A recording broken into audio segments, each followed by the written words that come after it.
자녀가 이제 마약 중독으로 재발된 상태 같으면 상당히 불안하잖아요. 또 다시 끊었는데 또 재발이 됐으니까 그럼 불안이 높을 수밖에 없는데 임상척도에서 MMPI에서 뜨지 않는다. 그럴 때 이제 어떻게 이걸 해석해야 되는가? 상담자가 이 가설을 세워야 돼요. 이거를 왜 어떻게 상담자는 이해하고 있나? 우선은 이분이 2번 척도만 60대 중반으로 상승돼 있고 1번이 60대 초반이니까 상당히 우울하면서 본인이 힘든 거를 힘들다고 표현하지 않으면서 몸으로 나오는 거잖아요. 1번이 높다라는 거. 근데 1번도 RC1이 높거나 헬스 이런 게 높은 게 없어요. 그러니까 이것도 이제 약간 상승되어 있지 그렇게 상승된 건 아니야. 그럼 이분께서 힘들다라는 걸 별로 표현하지 않으신다는 거죠.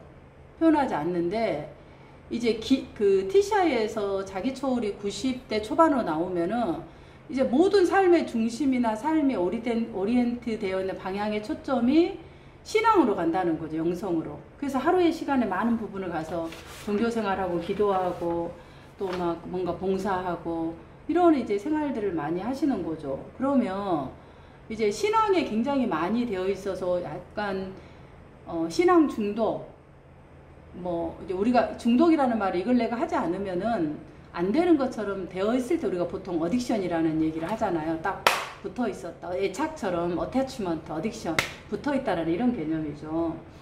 그런 상태로 본다면 너무 이제 많은 시간을 신앙생활에 몰입돼 있다면은 종교에 이 불안 자체가 사실은 내적으로 있지만 종교라는 것으로 이렇게 커버가 돼버리면 이게 드러나지가 않을 수가 있어요.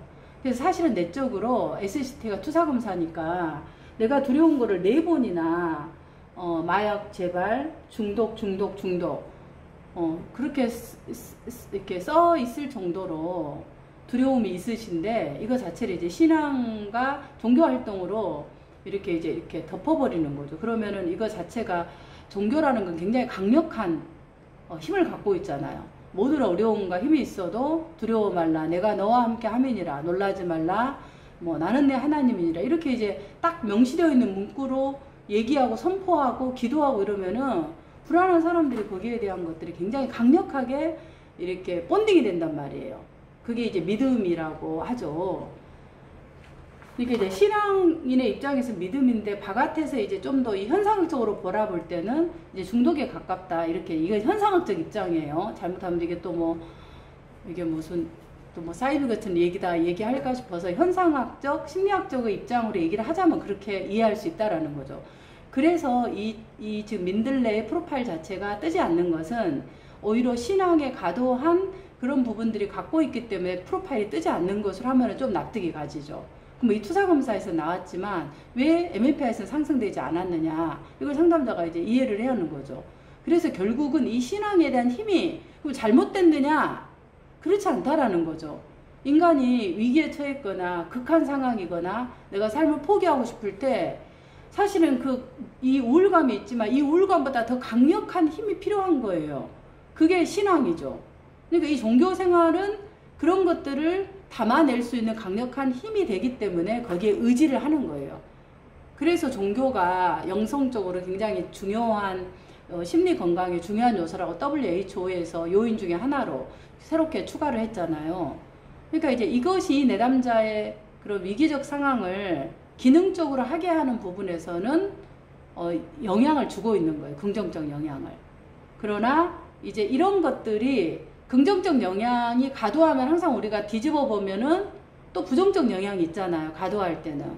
그래서 이 부정적 영향이 뭔가 그것을 이제 조금 더 탐색해 볼 필요는 있겠죠. 그래서 신앙이 굉장히 신앙생활을 열심히 하는 이런 분들은 불안이 높지가 않아요. 특별한 거 아니면은 다 이게 커버가 되기 때문에 부분들. 그래서 이런 신앙의 강력한 이런 부분들이 오히려 자녀에게 정서적인 교류라든가 이런 부분에 영향을 미칠 수도 있어요. 하지 마라, 해라 이런 어떤 이분법적인 원래 이제 성경이 그런 건 아닌데 전달하는 사람들이 그렇게 받아들이잖아요. 해라 하지 마라 이런 이분법적인 교리적으로 하다 보니까 진정한 사랑에 대한 이런 교류가 자녀 간에 일어나지 않기 때문에 아마 자녀는 굉장한 그 심리적으로 외로움이라든가 정서적인 그런 공허함 이런 것들이 있었고, 그것을 이제 어떤 강력한 엄마가 종교에 굉장히 몰입되어 있는 것처럼 자녀도 뭔가 이제 이런 것들을 몰입할 수 있는 것이 필요했을 것 같아요.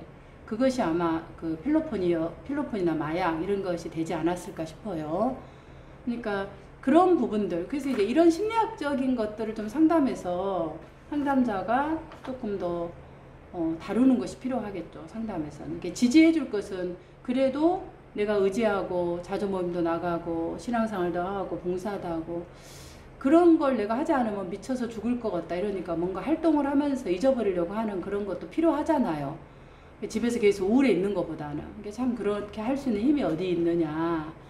근데 그런 것들이 이제 나에게는 어떤 영향을 미치느냐. 그리고 그게 좀 자녀에게는 어떠실 것 같으냐. 이렇게 하는 거죠. 그래서 이제 그런 부분의 정서적인 것들하고 이분이 이제 힘들다는 걸 표현 안 하고 몸으로 나타나고 있죠. 그래서 내가 좀 신앙이 있는 것과 힘들다고 표현하는 것은 별개예요.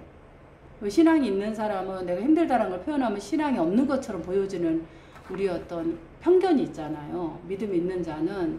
그러나 뭐 성경에도 믿음이 있는 자도 늘 우울했고 우울감을 호소했고 괴로워했잖아요. 그런 부분에 대해서. 그래서 이 우울이라는 감정이라는 건 우리 안에 찾아오는 바람 같은, 지나가는 바람같이 누구나에게 앉아서 머물 수 있고, 어떤 사람은 조금 오래 머물고 어떤 사람은 잠시 스쳐 지나가는 바람처럼 가지만 어떤 경우는 굉장히 오랫동안 머물러 있는 그런 감정이다.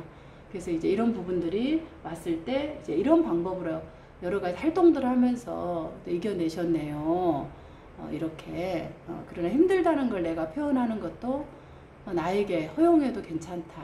이런 것을 이제 오히려 저 상담에서 다루어져야 될 부분이라고 보아집니다.